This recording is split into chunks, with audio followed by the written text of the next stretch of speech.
Hi, I'm Craig Calhoun, the director of the London School of Economics and Political Science. And this is a terrific place to be because I've spent my whole career in interdisciplinary social science, trying to understand public affairs from different perspectives. One of the things about social science that's exciting is the ability to connect personal experience to big public issues and to connect today's public issues in our countries to what's going on in other places and the history behind those issues. So we think about the financial crisis and we know that it's a problem. We hope that there will be growth, but we don't always connect the big picture of the financial crisis to the individual lives that are changed by it. What happens to older people or to young people? It's different. It's not the same. They may have very different economic positions. Or how does this differ in different countries? How does it look from China? China's not without economic problems of its own, but they're different. They really aren't the same as the ones that have been faced in the United Kingdom or in the US.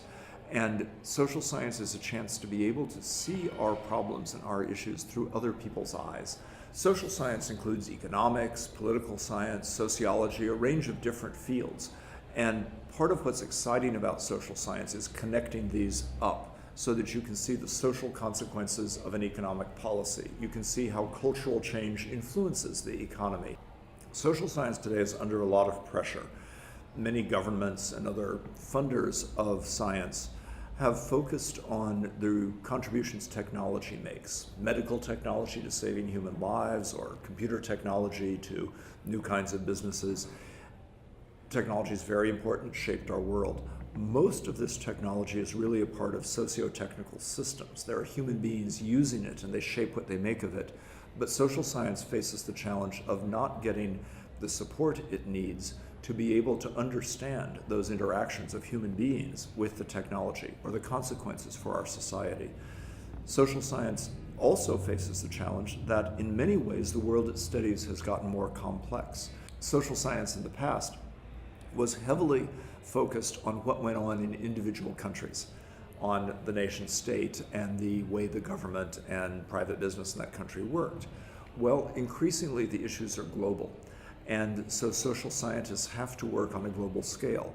That means they have to connect up with other social scientists. If you want to understand migration, for example, you have to understand the places people are leaving as well as the places they're coming to.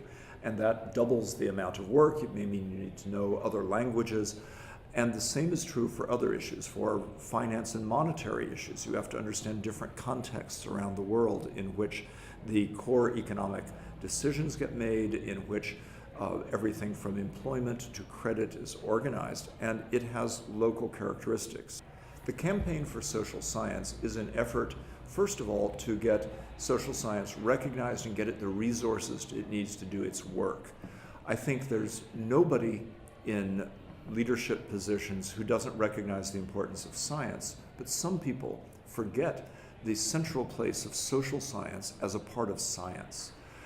Secondly, social science needs to be funded in ways that deal with some of these new problems, like the issue of globalization. If you want to understand the biggest policy questions, like migration issues, like the issues of unemployment, like the issues of technological innovation, you're talking about social science questions. And governments are not always clear how to get the help from social science that they need. The Campaign for Social Science is not just about more money, but about more intelligent relationships between social scientists and the people who make policy. We are in a location, a building right at the center of the British government in Whitehall, at the corridors of power.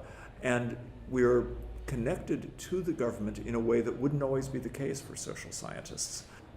We are at a meeting of the Campaign for Social Science that is trying to improve the ability of academics, of social scientists, but even more the ability of the government, of policymakers, and of leaders in private business to understand the situation in Britain and in the world. And it's exciting for me to be a part of this in my new home country.